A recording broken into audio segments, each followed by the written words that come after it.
Hello friends, आज मैं explain करने वाला हूँ एक बहुत ही कमाल की स्टोरी जिसका नाम है कैबमैन।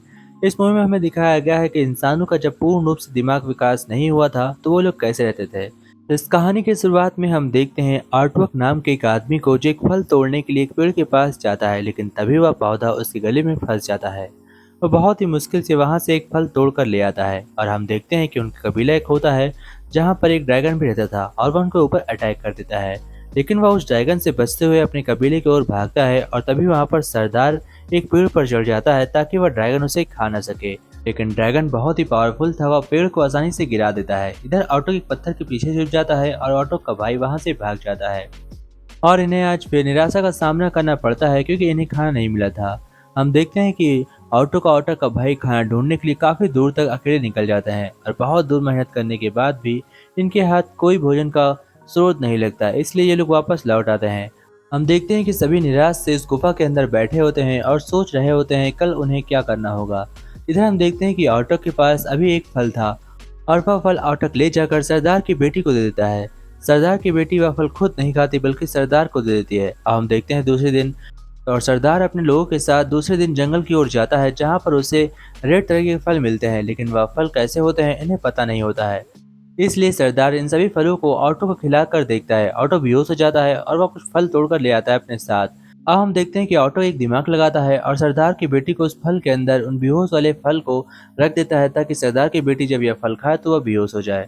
इसके बाद रात में टुमक सरदार की बेटी के पास आता है और उसकी गुफा के अंदर घुसने की कोशिश करता है, लेकिन तभी सरदार जग जाता है। अब रात में ऑटो सरदार की बेटी के पास आता है और उससे कहता है तो मेरे साथ चलो, लेकिन वह बेहोश होती है। इधर हम देखते हैं कि सरदार को होश आ चुका था, इसीलिए सरदार जैसे ही ऑटो को अपने साथ देखता है तो वह काफी जोर से ऑटो को एक लात मारता है जिससे कि ऑटो मरने वाला था, लेकिन वह पहाड़ से गिरने से मरता नहीं बल्कि अपने भाई के पास पहुंच जाता है जो पहाड़ियों के पीछे लुका हुआ था। अब वो दोनों वहां से निकल जाते हैं और उन्हें पता था कबीले में अब उनके लिए कोई जगह नहीं है, इसलिए वो लोग कबीले से थोड़ा दूर आगे चले जाते हैं जहाँ पर हम देखते हैं कि यहाँ पर बहुत सारे डायनासोर्स की हड्डी पड़ी थी और वहीं पर एक खाई के अंदर एक बुढ़ा दलदल में डूब रहा था। अब दोनों लोग मिलकर उस बुढ़े को बचा लेते हैं जिसकी एक खूबसूरत बेटी होती है जिसका नाम ताला होता है। और साथ ही ताला और ताला के पिता का एक बहुत ही अच्छा कबीला था जहाँ पर वो दोनों जाकर उनके साथ मिल जाते हैं। अब हम देखते हैं कि उनके कबीले में ज्यादा विकास नहीं था क्योंकि ये लोग बहुत ही पिछड़े हुए थे। और तभी वहां पर एक चार पैर वाला राक्षस आता है जो उनके पीछे पड़ जाता है और उन्हें दौड़ाने लगता है। ऑटो सभी को बचाकर एक सेफ जगह लेकर जाता है, इसलिए ऑटो को बहुत सारी तारीफें मिलती हैं। तभी ऑटो कहता है कि हमें इस ड्रैगन को मारने का कोई ना कोई जुगाड़ सोचना होगा।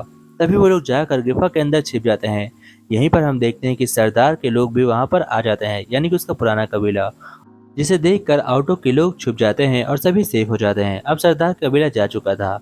सुबह होते ही हम देखते हैं कि ऑटो अपने लोगों को जगाता है और कहता है चलो चलो सुबह हो गई, हम लोग खाना ढूंढते हैं। सभी लोग उठते हैं और हम देखते हैं कि अब उन्हें खाना ढूंढने के लिए आगे जाना था। तभी उनके पीछे चार पैर वाला ड्रैगन जैसे ही आता है तो ऑटो को उसके ऊपर एक कद्दू उठाकर फेंकता है। कद्दू जाकर उसके सींग में फंस जाता है और ड्रैगन को दिखाना बंद हो जाता है, जिसकी वजह से वह उनका पीछा नहीं कर पाता और सभी लोग बहुत खुश होते हैं। अब वहां पर बारिश होने लगती है और सभी जाकर एक सूखे हुए पेड़ के अंदर छिप जाते हैं। तभी वहां पर बिजली गिरती है और बिजली गिरने की वजह से उस पेड़ में खतरनाक आग लग जाती है और बारिश में जंगल के बहुत सारे जानवर बाहर आ जाते हैं जिन्हें वो लोग पकड़कर उस आग में भूज कर खाते हैं। इन्होंने पहली बार कुछ भुजा हुआ मांस खाया था, इसलिए इन्हें मांस बहुत ही अच्छा लग रहा था। सभी बहुत खुश थे। सभी ऑटो की तारीफ करने लगे थे कि ऑटो के पास बहुत से जुगाड़ हैं और वह हम सभी का लीडर है। अब यहाँ पर हम देखते हैं कि यह लीडर बन चुका था और यह एक सरदार था। तभी वहां पर एक चार पैर वाला राक्षस फिर से आता है जो कि ऑटो और आटक के लोग को खाना चाहता था, लेकिन वह लोग सभी से कहता है कि तुम लोग पेड़ पर चढ़ जाओ जहां पर वो राक्षस नहीं पहुंच पाएगा। लेकिन राक्षस कुछ देर बाद वहां से चला जाता है और ये लोग जाकर उसका अंडा चुरा लेते हैं। उसका अंडा इतना बड़ा था कि उसे 4 से 5 लोग मिलकर उठाते हैं। अब हम देखते हैं कि उस अंडे को बहुत ले जाना मुश्किल काम था और वो लोग फैसला करते हैं किसी भी हालत में इस अंडे को यहाँ से लेकर जाएंगे। तभी हम देखते हैं कि एक उड़ने वाला ड्रैगन उनके ऊपर अटैक करता है और उस अंडे को फोड़ देता है। जैसा ही अंडा फूटता है तो इसके अंदर से जितना भी मटेरियल होता है वो सभी उसे खाने लगते हैं और उनका पेट भर जाता है और वो वहां से बचा हुआ अंडा अपने साथ ले आते हैं। इधर हम देखते हैं कि ऑटो के लोग के पास हथियार थे और उसने हथियार का भी निर्माण कर लिया था, पर सरदार के पास हथियार नहीं थे और अभी तक उसके पास खाने की कमी थी। उसका कबीला बहुत ही ताकतवर था, लेकिन उसके पास हथियार की वजह से काफी कमजोर भी थे। अब हम देखते हैं कि ऑटक और अटक के लोग ऊंचाई पर चढ़ रहे थे ताकि वह ड्रैगन से सेफ रहे।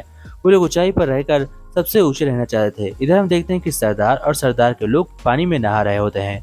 यहाँ पर हम देखते हैं कि सरदार की बेटी में पानी में बहकर जाने लगती है। तभी ऑटो वहाँ पर पहुँचता है और उसे बचाने की कोशिश करता है। वह उसे पानी में डूबने से बचा लेता है और वह उससे बहुत खुश होती है। तभी हम देखते हैं कि सरदार अपने लोगों के साथ उसकी तारीफ करता है, यानी कि ऑटो को। ऑटो की बेटी कहती है कि अब मैं तुम्हारे साथ रहने के लिए तैयार हूँ, मैं चाहती हूँ कि तुम मेरे साथ रहो। इधर हम देखते हैं कि अब वो लोग बहुत ही आगे निकल चुके थे, परंतु ऑटो को नहीं पता था कि उसके साथ बहुत ही बुरा होने वाला है। दरअसल सरदार की बेटी बहुत ही चालाक होती है। वह उन सभी से खाना देखकर उनके साथ सलाह कर लेती है और उनके पास इतना खाना था कि उनके पास महीनों तक कोई भी काम करने की जरूरत नहीं थी। इधर हम देखते हैं कि वो लोग एक नई गुफा को देखते हैं जहाँ पर बर्फ जमी हुई थी और वो लोग उसी के अंदर रहने का फैसला करते हैं। इधर सरदार गौग अपनी बेटी को ढूंढते हुए उनके लोगों के पास पहुंच जाता है और हम देखते हैं कि वहां पर जब वो सभी खाना ढूंढने के लिए बाहर गए होते हैं तो वो अपनी बेटी को ही नहीं बल्कि वहां की बहुत सारी लड़कियों को अपने साथ भी ले जाता है। औटक अपने लोगों के साथ जंगल के अंदर इधर उधर भटक रहा था क्योंकि वह रास्ता भूल चुका था। ऑटो के पास ज़्यादा लोग नहीं थे और वो काफ़ी कमज़ोर भी हो चुके थे। लेकिन तब भी ऑटो जैसे ही वापस आता है वह अपने हथियारों के साथ सरदार के लोगों के ऊपर अटैक कर देता है। यहाँ पर एक युद्ध छिड़ चुका था। हम देखते हैं कि बहुत देर फाइट करने के बाद भी ऑटो हार नहीं मानता और वह अपने हथियारों के बल पर सरदार के लोगों को जान से मारने लगता है। यह देख कर कि सरदार के लोग हार रहे हैं वो लोग काफ़ी कमज़ोर पड़ने लगते हैं और उन्हें पता था कि अब वो लोग नहीं जीतेंगे। और लास्ट में ऑटो सरदार को जान से मार देता है और बचे हुए लोग अब ऑटो के साथ हो चुके थे और ऑटो को अपना सरदार मानने लगे थे और ऑटो इन सभी का राजा बन जाता है।